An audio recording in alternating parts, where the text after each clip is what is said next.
this is a great turnout. I was just hoping to have as many people as possible for this that are excited about entrepreneurship. This is in the incentives track, so just want to get started with the premise of this is private funding for starting a company and for product development. It's something that I have a lot of passion for because I started a company a while ago called Multi-Attribute Software about 8 years ago. And it was a difficult environment because I started when I was in my 20s, right out of college, and I had no idea what I was doing. And so I just kind of thrown in the wolves. I had a passion for green, I had a passion for software, and I thought, I want to make a difference. And I just kind of went after it, had a product, ended up within the first year, completely rearranged what I was doing, and went after and created a new product that ended up being what really took it off and went to the next level.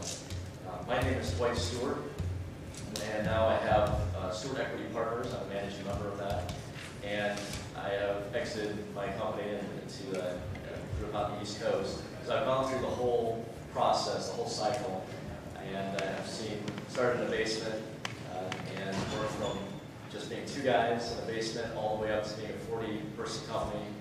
We ended up doing energy monitoring, actually, and by the way, this is not a slide for me.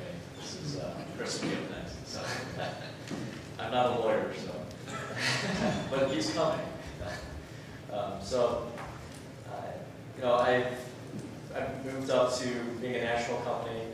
We actually did energy monitoring for a variety of universities, including Harvard, Yale, Columbia, Duke, University of Texas, Oregon.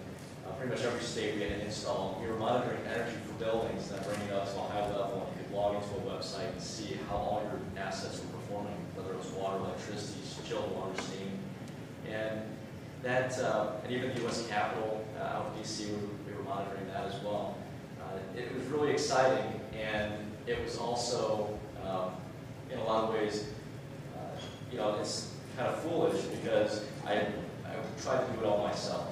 And I've learned a lot of lessons through experience. And a lot of times you just have to learn through experience. That's the greatest teachers, for good and bad cases. But I think one of the things that comes that everyone wants to just do it themselves, but you come into the whole problem of you have the chicken before the egg, and which one comes first? And the fact is, the egg, unless you're God and you can create, and then the egg comes first, and you have to incubate that egg somehow. And if you don't properly keep it warm and care for it, then it's never going to come to be. So what does it take to keep it in that state and bring it to maturity? And it takes capital, it takes people, it takes the right team, the right product, and a lot of different aspects. So I'm just going to kind of go through a few things that I've learned over my experience, and I'm going to start with who, what, why, when, where kind of feel.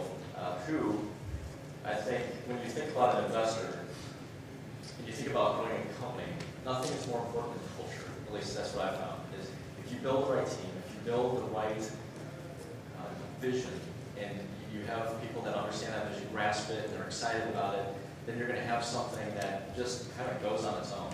And Jack Welch, one of the great CEOs, said to me from GE, he always would talk about how he spent most of his time sourcing great people. And then those people would go on within GE. A lot of them ended up exiting. They became great leaders in other companies. But that just proved that he created a culture that generated, not only invested into the product and into the growth of that company, but also into the people. And through that, you're going to create a great company.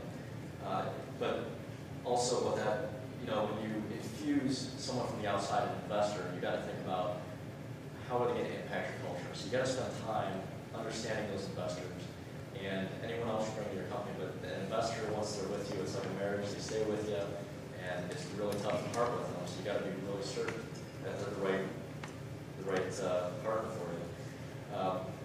You also got to think about what do they bring beyond capital. A lot of people have money, and money's it's hard to come by, but at the same time, if you have a great idea, there's a lot of people that want to latch onto it, and that can mean you either profit and benefit from that, or it can mean that they take you down the path you don't want to go. So you gotta spend the time with them.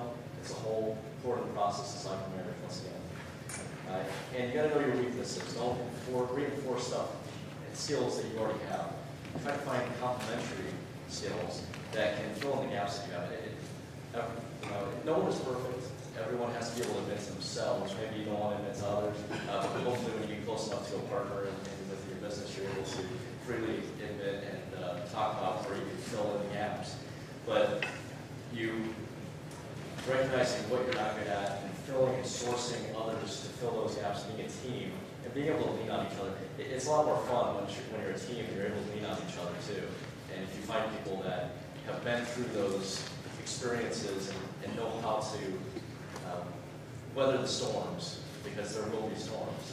It's just the nature of entrepreneurship. It's kind of an exercise in pain sometimes, but you become really battle-hardened and much more capable in the end through those experiences. Another thing you want to do is understand our advisory board. There's a lot of influential figures that are great to have, and it doesn't so much matter if they're influential in the entire world, if they're an actor that everyone recognizes. It's more important if they're influential in the industry that you are going after. So if it's a venture capitalist, that if you have a green product, and then they have an influential board within the building space, if you're creating a product for that space, or whatever it might be, that really can go a long way. That can jumpstart your sales. They can make connections for you. They give you credibility. When you first start off as a company, credibility is the most difficult thing. How many new startups are there? There's plenty. But if you have a name behind you that's credible, then that really fills in that gap. And then, besides this credibility, realize once again that culture is really important. So think about their personality and if it's a good fit for you. When to start, I think, is probably one of the most difficult things. That everyone, when they need money, they go after it. You don't want to go after money when you need it. That never works out well for the person needing it. So the best thing to do is just start those relationships as early as possible and find people that can connect you. Be connected. Don't operate in a vacuum. Don't operate in a bubble.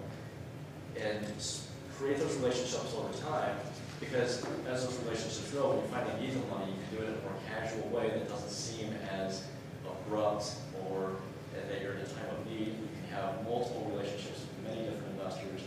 You can figure out, be more strategic about how you approach it.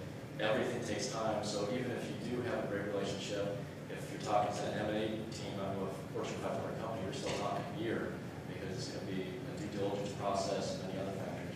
If you're talking to a venture group that has a small board, it can be a matter of weeks. But just knowing and being able to traverse that and understanding and having people as mentors to be able to help you through that process is extremely valuable. But you don't want to seem like you're in a time of need. That will put you at a major disadvantage. And I think from an investor standpoint, they really appreciate you talking to them. It might seem like you're just wasting their time, and you might feel self-conscious about that as to, if you don't need money now, why am I talking to them? You're just wasting their time.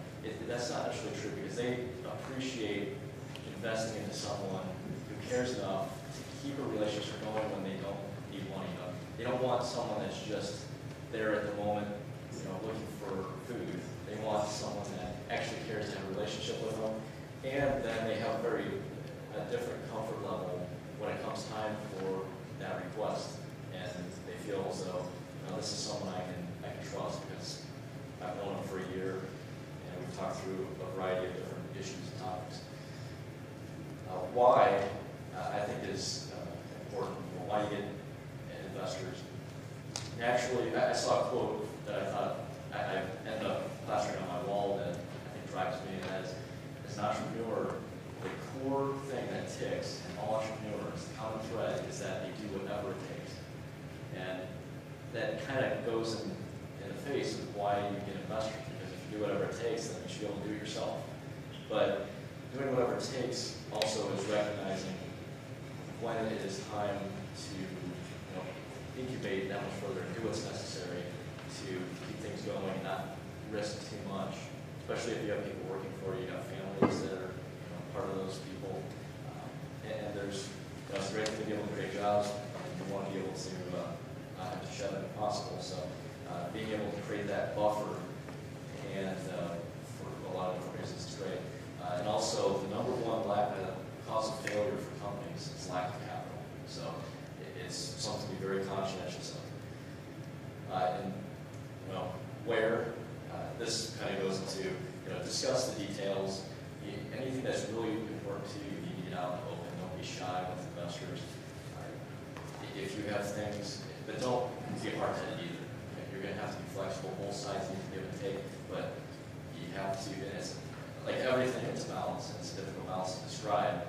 And once again, that's why you need to have a mentor. It's just very important. But things like where your work location will be, your travel expectations, all those different details become very large issues if not brought out, discussed at the beginning. And put those in contracts and have someone that, as you go through a process like this, have someone who's very experienced in the legal aspect to make sure your bases are covered properly. It is extremely important. And then why? You've sourced, why do you get funding? You source as much friendly money as you possibly can. There's a term in entrepreneurship, 4 F's for investors. I think we also talk about this. Is the 4 F's are the founders, friends, family, and fools. That's where you originally get your money from. People who either believe in you or you're able to convince easily without having anything whatsoever at the early stages that it's worth giving you money. And so those are kind of just the overall points that, from my background, and I've really have a passion for this. I'm on the steering committee for this conference, and I put together this session as well as the public session because I feel as though entrepreneurship is something that's something to be celebrated, and the more people that I find that get excited about things, the more I want to help enable them. And in Iowa, sometimes that can be difficult. So bringing to bear resources from outside of Iowa, helping gather people together within Iowa. I think the more we talk together, the more we synergize together, the better off we're all going to be. So without further ado, I'm going to introduce Mr. Chris Sackett here. He is the managing member of the Brown & Wynn law firm. He is actively involved in the firm's business, corporate law, securities, agribusiness, renewable energy, and real estate business practice groups. And he was recognized by the Chamber USA as one of the leading practitioners in Iowa in the areas of corporate mergers and acquisitions and business law.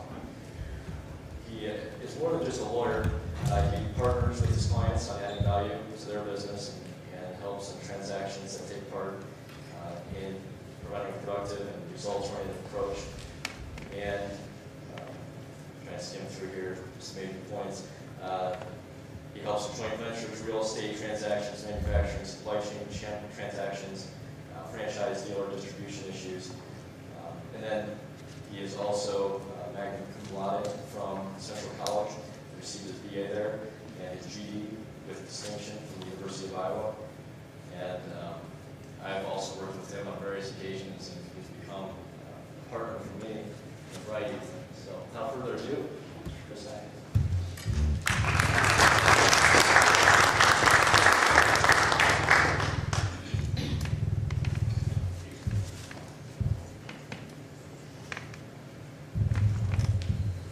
Chances are, with my loud voice, I'm this size, I probably don't need this. But if anybody has any trouble hearing me or trouble hearing anything else because I'm so loud, let me know. As Dwight said, I'm Chris Sackett. I'm the managing partner of the Brown & Wynn law firm. And one of the things that I've been asked to do is sort of cover some of the basics of raising capital, private funding for green innovation. Looking around the room, it's a pretty sophisticated group. And some folks that know me well, some clients in the room, some friends in the room, and people that I know very well. So I'm going to move fairly quickly today. We've got a great panel. And the basics might be some of the things that you guys are not quite as interested in hearing. So I'm going to move quickly. So I will try and cover the basics of raising capital for a green or innovative company or a sustainable company, or really any company, because the basics generally hold true. First, let's see if I can manage to handle this.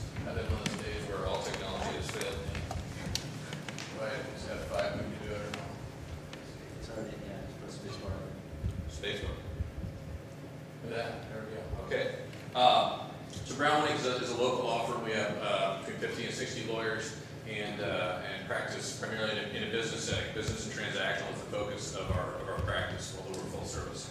One of the things I figure people wonder is why is a lawyer speaking to us about funding and raising capital and that sort of thing. I'm not going to focus today on legal compliance or on securities laws or the Securities Act, Securities Exchange Act, any of those things.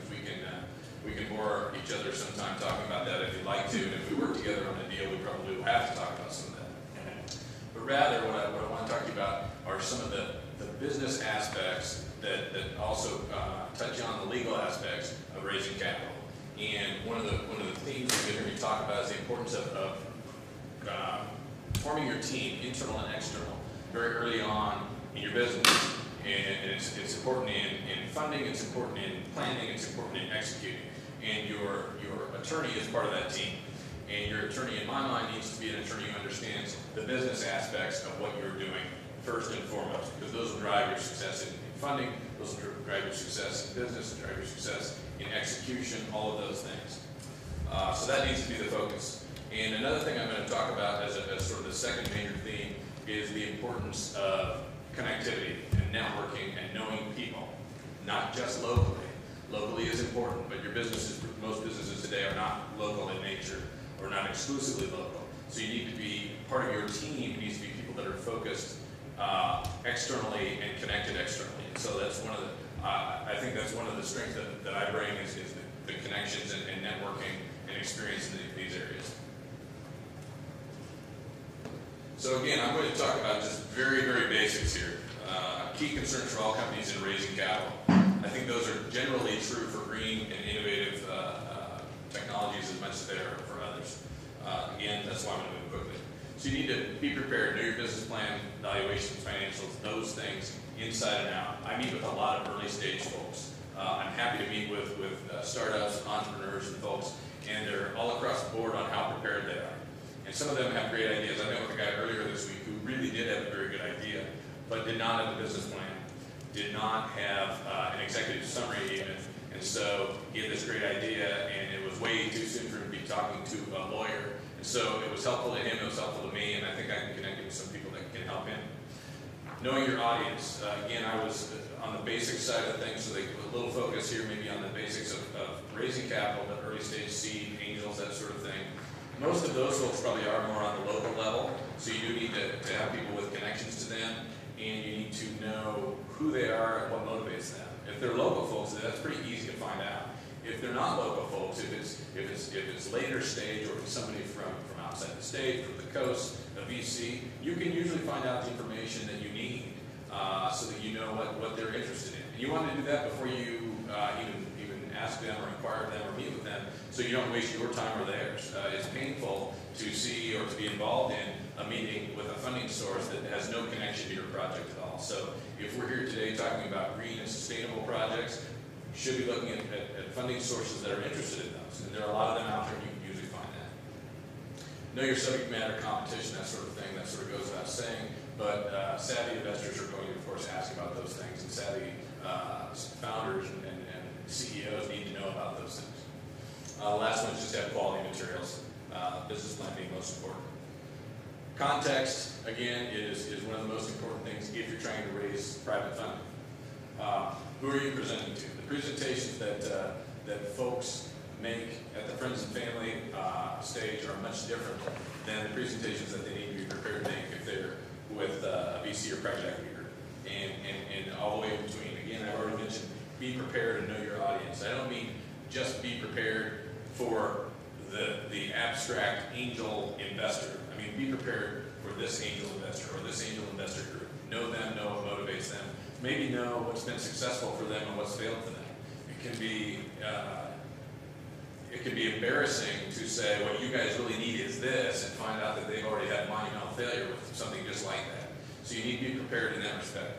And who you're presenting to changes the context of your presentation. And what stage is your company at? If you are at proof of concept or development stage, that's a much, much different presentation than that expansion and growth stage, and a different audience that you want to spend your time presenting to.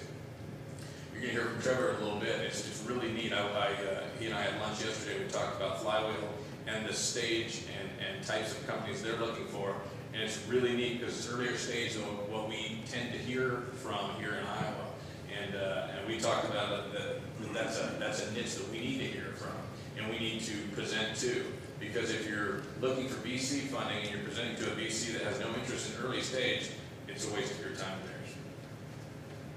Last point, what do you want and for what purpose? Actually, it surprises me how often companies say, well, I'm not sure how much money I need, but I think it's about this, and I think that I'd be willing to give up about this much of the company. If they've got a good idea that people want to invest in, they will love to hear that initial presentation because they'll figure they can decide valuation and they can decide how much to invest. They can even decide, they can almost steer that person as to what the need is. You need to know what the need is, and you want to raise what you need with a safety net, the margin for error for time delays and execution delays, but not more because that's the most expensive money you waste. Business plan, we pretty well talked about this.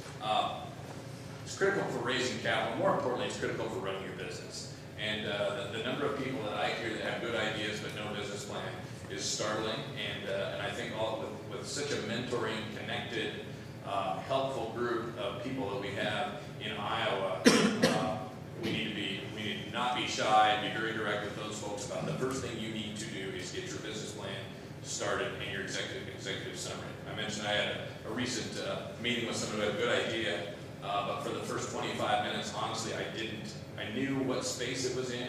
I didn't know what the business idea was. And I asked about the business plan, and he immediately said, oh, you must mean the revenue model, which was, I did want to know the revenue model. And he told me that, and that was very basic, but I thought, okay, now I know what your users will pay under, but it almost felt like it was so basic, that it felt like it was just easy. So you figure, okay, they'll spend $10 per year per user. So it wasn't that. I don't want to say what it was, but it was kind of like that. So I thought, okay, I'm not sure how much thought went into that, and he didn't have a business plan, but he had an idea, and so he's going back to the drawing board. Also advised him that he needed some graphics or some materials where you could actually show people, because he did eventually pull out the laptop and show me what he had, and that was important. And so my advice to him was show people that first. Know your funding need. We've kind of talked about that. Sources and uses. If you're going to bring on a key investor, but you're going to have co-investors, or if you're going to have a round where you're going to have multiple investors, they'll need to hear that there are other people willing to write checks besides them, and how you plan on finding those other people. The importance of people in your team. Again, I've talked about that a little bit. Internal and external. Talent, experience. I think experience is really critical. It's one of the things that we're somewhat lacking in Iowa and in the Midwest. But there are folks out there, and there are people who know people that are out there. So check around again with your connection, your external team. Motivation. The people that want to simply work 8 to 5 on a growth stage or early stage company that's needing capital, needing to execute, are not going to be the people that you want in your key positions. They might work very well for your kind of, I'll say, run-of-the-mill employee, but they're not going to be the people that are the CFO or the CTO or the CEO of your company. Connections, we've talked about that in a broad number of areas. Connections in the industry, really valuable. Connections with funding sources, local but external. There's no reason that we can't attract capital to good ideas and good companies from the coasts. Continuity. So if you bring people on, you want to know that they're committed to the company. And if you can, keep that team together, and you'll be able to execute more fully, more effectively. On the motivation side, I put a question mark, equity. If you can set up some sort of a stock option plan, that's one of the key ways to motivate the people with the kind of attributes that you're looking for. Not surprising to hear lawyers say they want your legal house in order. Business and financial as well. There's a lot of folks that want to save money by doing, the legal Zoom or the legal Zoom equivalent with their accounting and everything else.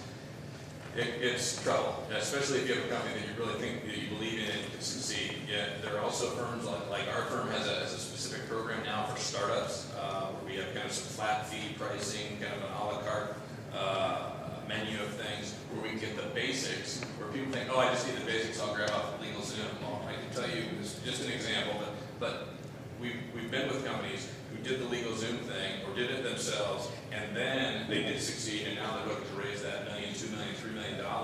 In the first 30 days and the first few $1,000s are spent cleaning up the mess, fixing it. And some things you can't fix. Those are real problematic. And you say, well, we're going to try, we'll do our best, but that makes it real hard to raise that money from sophisticated investors. Material contracts, early stage, there's risks, benefits. You've got to weigh the pros and cons of spending money on paid consultants. But if they're really important contracts, those are probably ones you want some help with. Protection of your intellectual property. You can't patent everything. Everything's not patentable. There's other things that you can do. You can have an intellectual property plan where you decide what should get trade secret protection. What agreements should you have with your employees in terms of assignment of inventions and intellectual property. Non-competes, confidentiality rules, all those things are pretty basic, but they can provide you with a level of protection. And if it's really key intellectual property and it is patentable, you want to think about that, or maybe file a provisional patent. Those are important things. And financials and accounting, it just pays to get those and have those right. You don't want those to be a mess when people come in. The last slide I have, if I remember right, is just a link to some sources of seed capital and angel capital that is available. That's the website for that. There are various funds in the state of Iowa. They're always changing, and some of them have gone through a rough spell because, keep in mind, they've had investments out there with early stage companies that have gone through the same last 2 to 3 years that the rest of us have. So they may not have as much dry powder available for investment now as you would hope. There's still a bill, since not much has changed at the legislative level in the last few weeks. There's still a possibility that the cap for the tax credit for angel investors will be raised, that there will be additional angel investment tax credits available. If you haven't gotten the emails from the Technology Association and from myself and from others to call your legislator, you should do that if you can. I will tell you that the word I get from up at the legislature is that that's unlikely to happen. I think that's more because of stubbornness and politics than it is about good policy.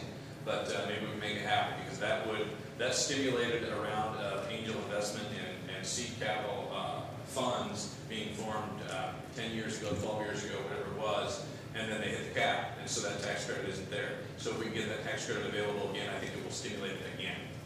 And with that, I'm going to have a seat, and Mark Houston.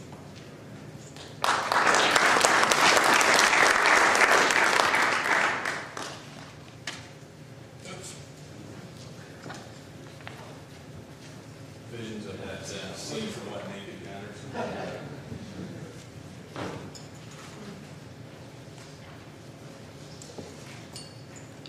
Actually, next I can have Trevor.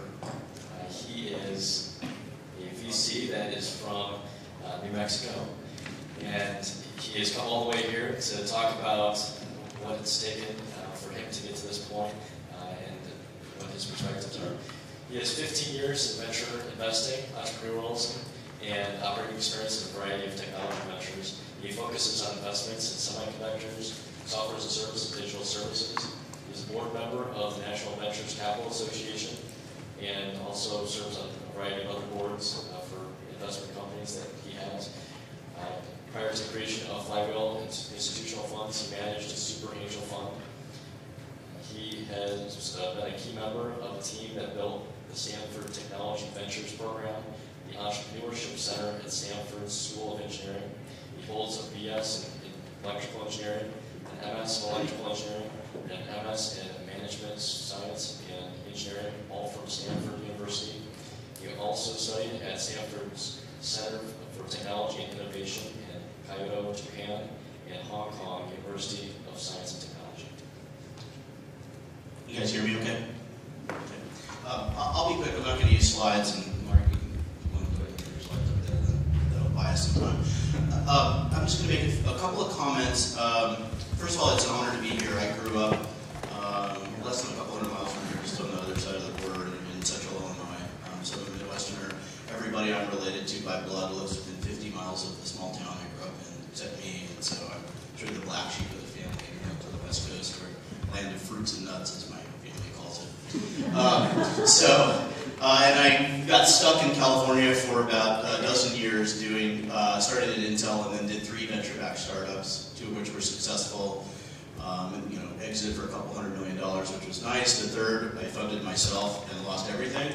And I learned far more from that. It was the most expensive and the most valuable education, despite all the other degrees mentioned. So I'm just going to talk about a couple of things. I'm here in sort of two contexts. One is as a representative of my own firm, Flywheel, and I'll talk about that in a second. But I suspect that's less interesting to you than the other hat I'm wearing, which is as a board member of the National Venture Capital Association. And in particular, I am the chairman of something called the Emerging Manager Committee for that group. And so my sort of domain is specifically focused on venture funds that have $250 million or less in size, which is considered small. And funds that have 3 or fewer funds in their lifetime, so sort of newer funds. And these, by and large, tend to be the kind of funds that you're more likely to run into in this part of the country. One of the reasons I'm passionate about this is when I moved 10 years ago from Silicon Valley to New Mexico, which I chose because at the time, and still, New Mexico has about $6 billion a year in federal R&D, so it's just an enormous, 35,000 PhD scientists. And a population smaller than Iowa, and it's the 49th poorest state in the country. So it's a very strange sort of economy, which is very barbell. Lots of smart people, and then subsistence level. No real middle class, no history of manufacturing, and I saw an opportunity to bring capital in a systemic way to that ecosystem. There were other venture firms that had opened a few branch offices over the prior years and had done a handful of deals, but essentially New Mexico would see 1 or 2 venture deals a year. When I moved there, I was the first venture capitalist to actually open an office based, a firm based in the state. And I'm proud to say, and this is not only in my own, it's a whole lot of different people, including the policy side as well as, some other compatriots. But over the last 10 years, New Mexico is the fastest growing venture capital economy in the country. We now do about $150 million a year and about 30 to 35 venture-funded startup companies a year, from essentially zero. So it's easy to be the fastest growing when you start from zero, but nonetheless, it's nothing to sneeze at. So that's kind of why I'm interested in this sort of national stuff and whatnot. So I thought I'd just quickly talk about the basics of how do venture firms actually operate, which I think is a piece that often gets skipped over in these kinds of discussions, and it's really helpful to entrepreneurs to just hear a little bit more. Starting with the fact that just like you have to struggle with raising money, so do we. So the first thing I like to point out is that venture capital firms, we have these sort of management companies, and we organize funds, and funds tend to be 10 years long, and they're closed-end, private limited partnerships. And to capitalize those funds, we go around and we talk largely to institutional investors. Mark is represents one of the organizations in that category, so he's going to talk more about how they think. But I'll just say the first point to point out is that they're investing in our funds almost entirely and purely because they want a financial return. Now, there are organizations that have more strategic and economic development and regional focuses, and Mark is one of those, so I'll let him address that. But by and large, the capital that comes into venture capital funds moves anywhere in the world at the click of an electronic button in a microsecond. And I like to use a quote that I love, which is, that capital will immediately flow anywhere in the world where it is welcome, and it will stay in the world wherever it is well treated. So from both a policy and an entrepreneurial ecosystem standpoint, I think the first thing you have to think about is, nobody thinks about they want to put money in Iowa or not. They think about where is the best place in the world where my capital is going to be well treated, in terms of the return I'm going to get, and then secondarily how it's taxed and all that. I think Iowa has done some things over the years that actually position you well in that, and there are other things where you're sort of fighting the usual issues to get people to understand that. The second reason they put money in venture capital is we offer a peculiar and unique sort of set of risk and return. Most investments, you're looking for an annual rate of return, and you're investing in funds or vehicles that you can put the money in and out pretty quickly. Once you commit money to a venture capital fund, it's typically locked up for 10 years. And you have no control over when that money comes back. One of the beauties of our industry is it's one of the last asset classes on the planet that can afford to ignore quarterly earnings.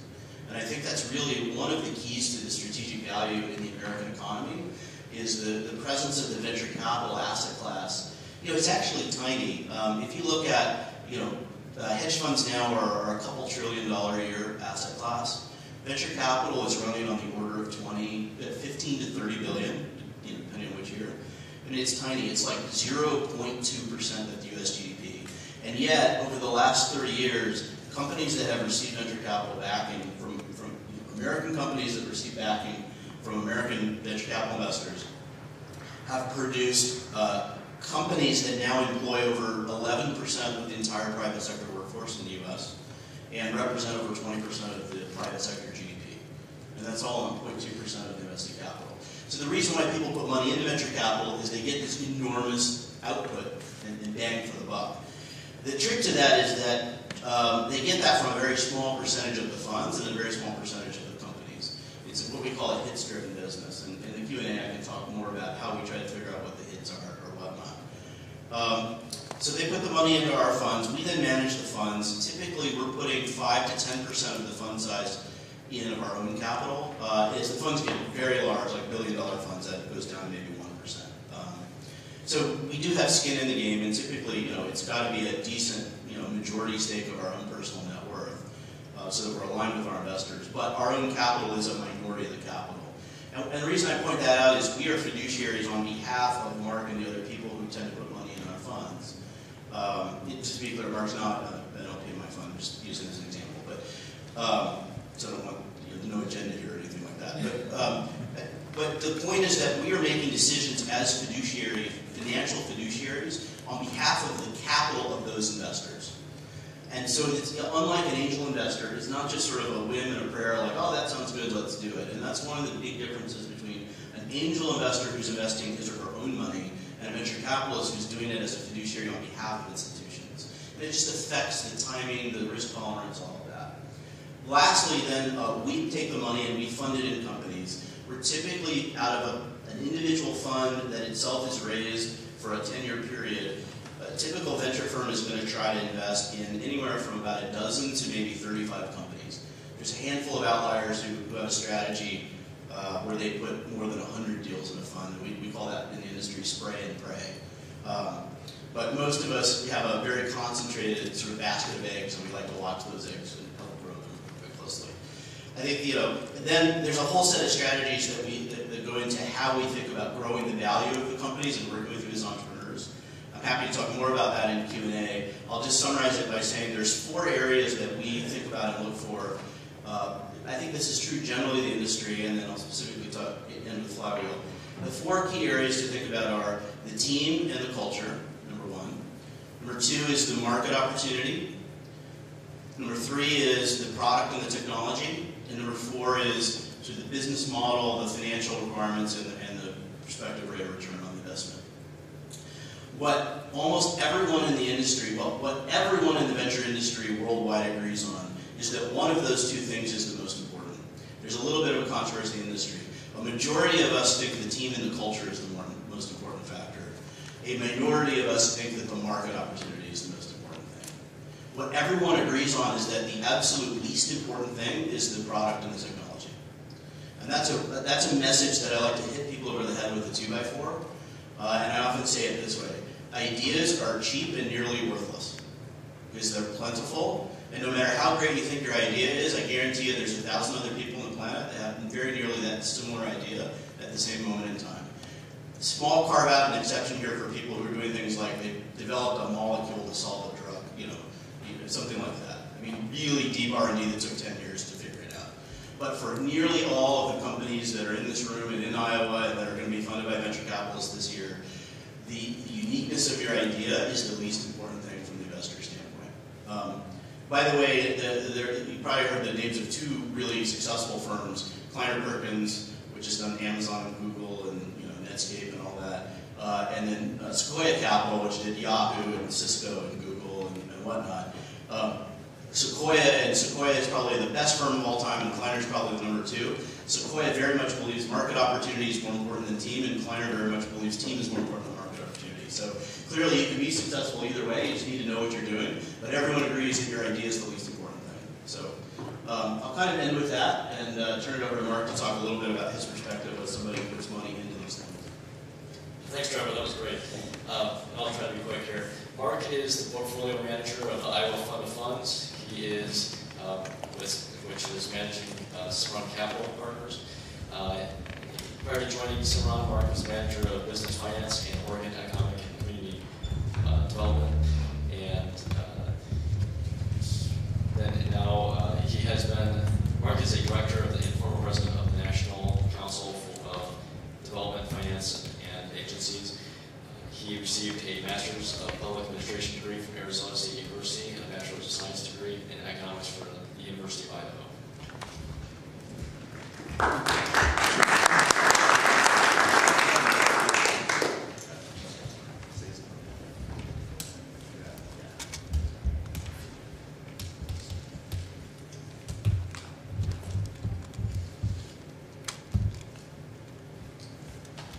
Okay, University of Idaho. Who knows somebody else? Actually, I'm thinking somebody famous from the University of Idaho. Anybody? Sarah Palin.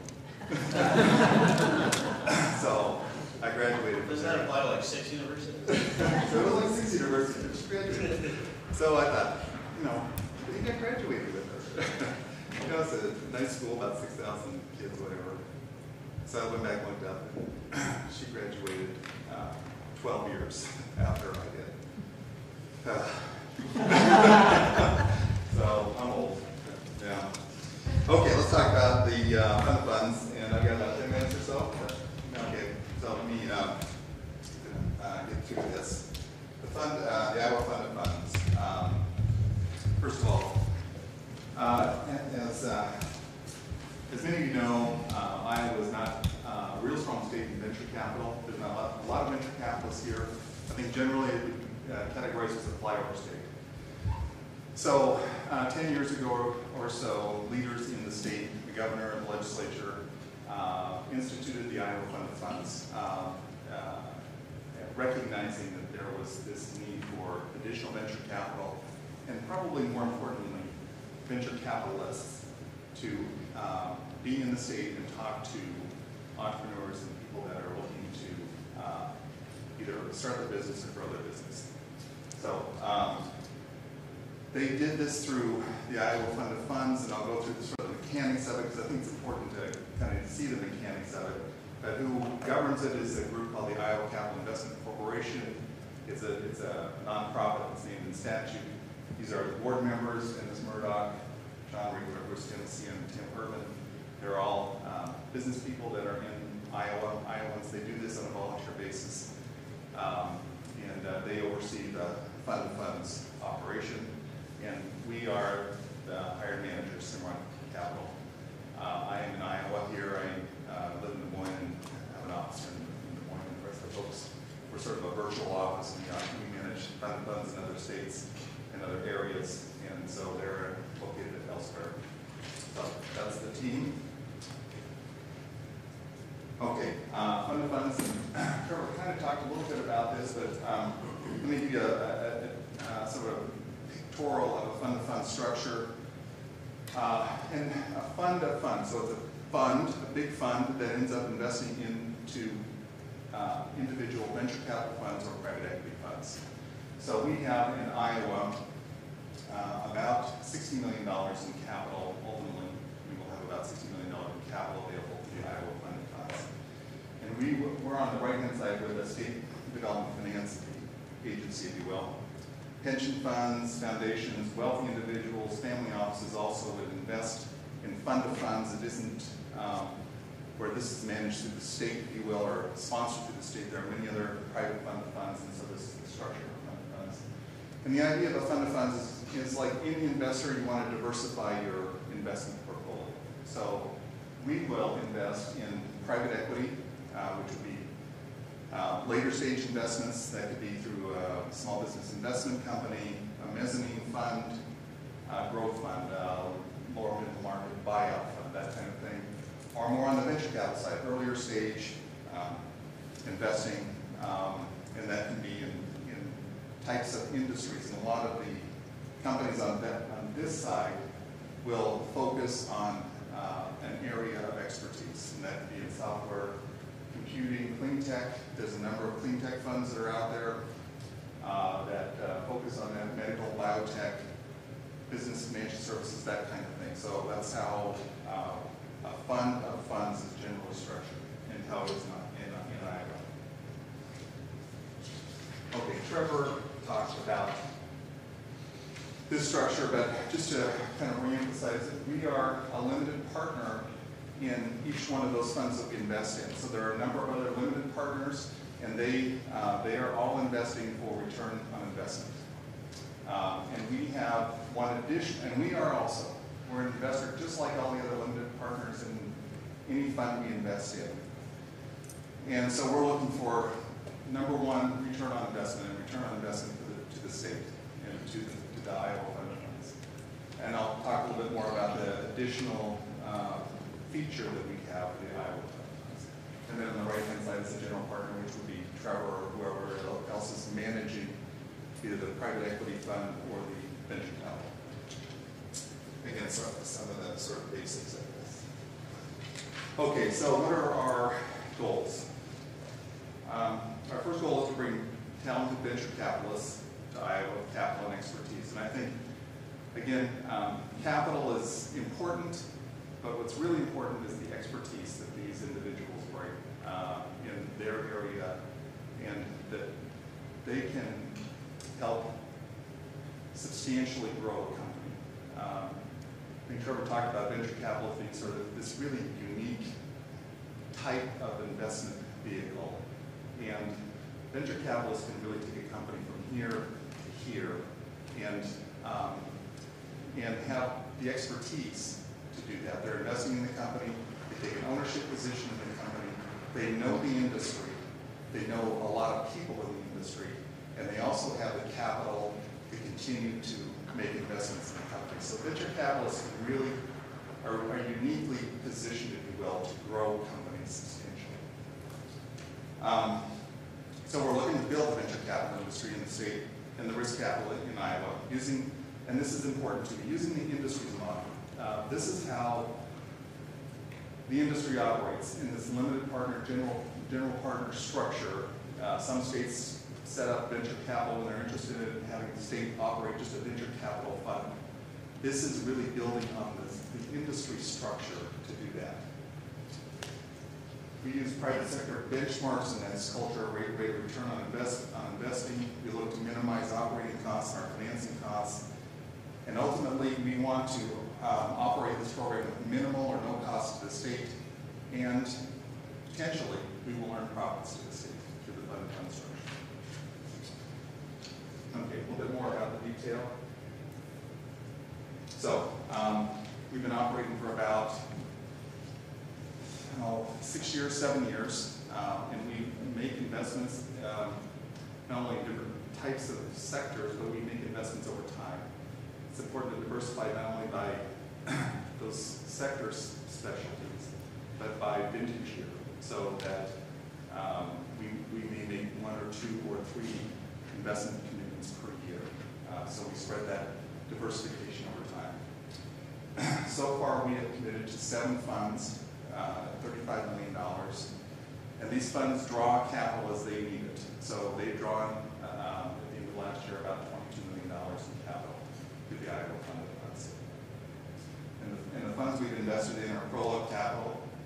They're out of St. Louis. They're a company that's focused on early stage investments in life science and biotech. We put $5 million into a $66 million fund as a limited partner. Bayview Capital is out of Minneapolis. We put in $2.8 million into a $125 million fund. They're focused on later stage manufacturing, distribution and services. And I'll mention this again later, but one of the features of the fund of funds is that we're making this investment in companies. But when we make those investments, we look at a couple of things. We look at how well these companies match up to Iowa opportunities and Iowa entrepreneurs and the possible investments that could occur. So it has to be a two-way street. That the venture capitalists have to say, yeah, there's going to be great opportunities for Iowa investments, and we have to believe that. So that's number one. And number two, we enter into a legal agreement with them, a side letter, where they market in Iowa.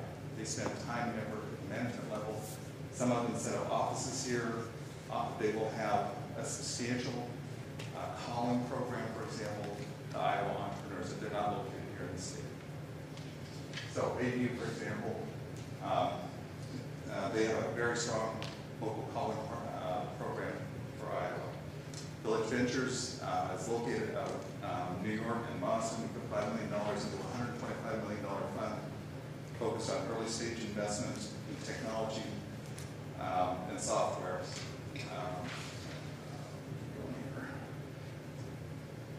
Belfi is out of Minneapolis. They're a growth capital fund. We put $5 million into a $30 million fund focused on business services, consumer and health sector. And they have a special emphasis on female entrepreneurs. They don't exclusively invest in women-owned businesses, but they like that investment opportunity if it comes forward. OCA Investment is out of Chicago. We put $5 million into a $50 million fund. They're an early stage fund. They also have a seed fund, and many of these venture funds now are moving so they do have a part of their fund focused on seed investment. So they will make a relatively small investment where often venture capital minimum investment might be $2, $3, $5 million. They are moving down so that they are making $500,000, $1 million investments earlier in the investment process. Petra Capital is a mezzanine fund out of Nashville. I'm going to go through these pretty quickly because I'm running out of time here. And Stone Orange Capital is out of Minneapolis. They're a later stage buyout fund. And then we have two contingent commitments. One, a $7.5 million commitment to a $125 million fund. Again, an early stage technology enabled businesses is what they're interested in, and a $7 million commitment to a $100 million fund focused on expansions. So, how did we get those? What we do is we look at hundreds of candidates each year. Dozens are under specific review in our due diligence process, and we look at them across across every sector. And clean tech, for example, is one we spent and have spent a lot of time on. We were very close to making an investment in a clean tech fund. It just didn't work out. We think that clean tech is a great opportunity for Iowa. So we're currently not investing, but if we get back in the investing business, that will be an area that we will spend, again, considerable time on and look to make that investment if we can. Financial returns have to be there. The fund has to show us they have demonstrated returns in the area and that they are a good match to Iowa. Okay. A couple of other things I just wanted to highlight, and many of you might be interested more in early stage seed investment. We've done a couple of things in partnership with IDED.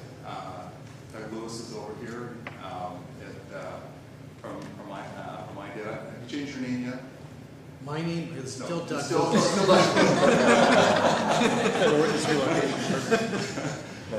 yeah. So the department's, I think, is going through a process where they're going to have a new name. But we co-sponsor with them the Iowa Venture Forum that's coming up in the fall. We will have 12 to 15 entrepreneurs that go through a vetting process. Ultimately, we'll make presentations to venture capitalists and make their pitch in a morning session. It's a great event, and if you're interested in getting in that pipeline, talk to Doug or I. The other thing that happens during the year, there's about 15 seed funds that operate in Iowa, and we host quarterly meetings. Doug and I host a quarterly meeting of those seed funds, and spend a day, half of the day talking about issues and opportunities generally, but then the second half of the day, 4 to 5 companies come in and make their pitch to these seed funds that are operating throughout Iowa. So it's an opportunity if you're looking for an investment of probably $200,000 up to $1 million. That's in that general area. There's a great opportunity to get in front of investors with capital. They're looking to make investments of that size. Okay.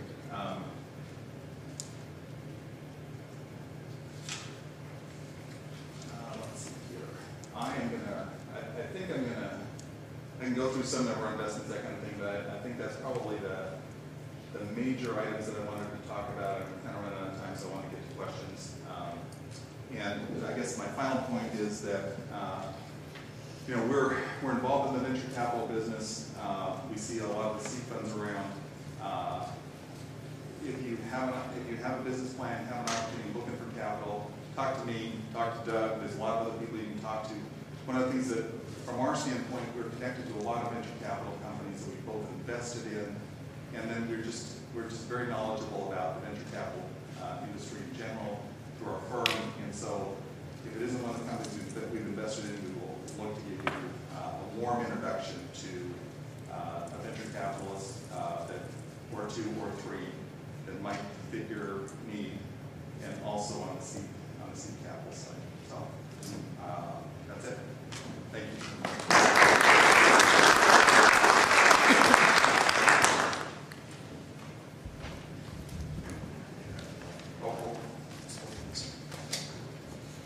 Just in case anybody needs to go, I'll hang around here as long as people want, and you can reach me at my Twitter handle is TrevorLoy, TREVORLOY. So that's the easiest way to do it. And each one of us at the table, this is what we love to do, is talk about this stuff and learn about other people that have this kind of passion, or if you know of others that bring them to us. I think of location is the most important thing for homes, and mentor when it comes to business. Are there any questions out there? I'd love to be able to. This is your chance to talk to some really great minds here that we have at the table today, and to ask some questions. In the back. Dwight, I was interested, did you start your business in Iowa, and who were some of the folks that helped you in the early stages of developing your business plan and concept? Yeah, the question was, did I start in Iowa, and who were some of the people that helped me at the very beginning?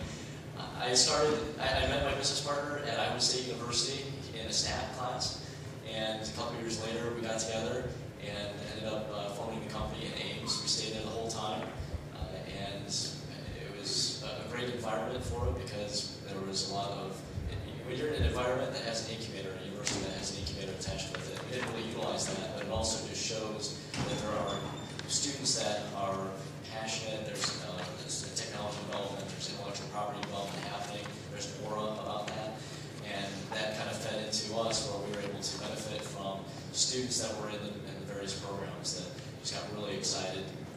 And you want to find people that have a lot of passion, that are willing to, I can't remember who it was that said this, but giving a little bit of ownership mentality I think is really important, and if you can do that at the very beginning, and even throughout, but more at the beginning is necessary if you want to be able to kind of bootstrap.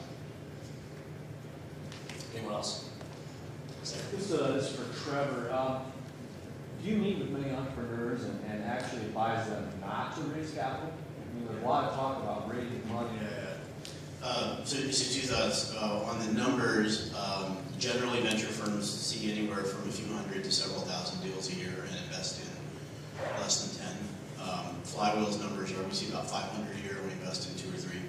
So that's the percentage, and you should just know that going in. Now I would say of the 500, half of them are just not qualified. It's people who it's like immediately that just doesn't make sense.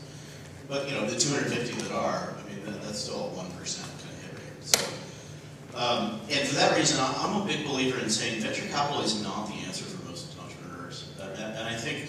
One of the things that's unfortunate, and I think the media is so infatuated with venture capital, for the obvious reasons I stated, we are disproportionately associated with the companies that become the pillars of the economy and that create jobs.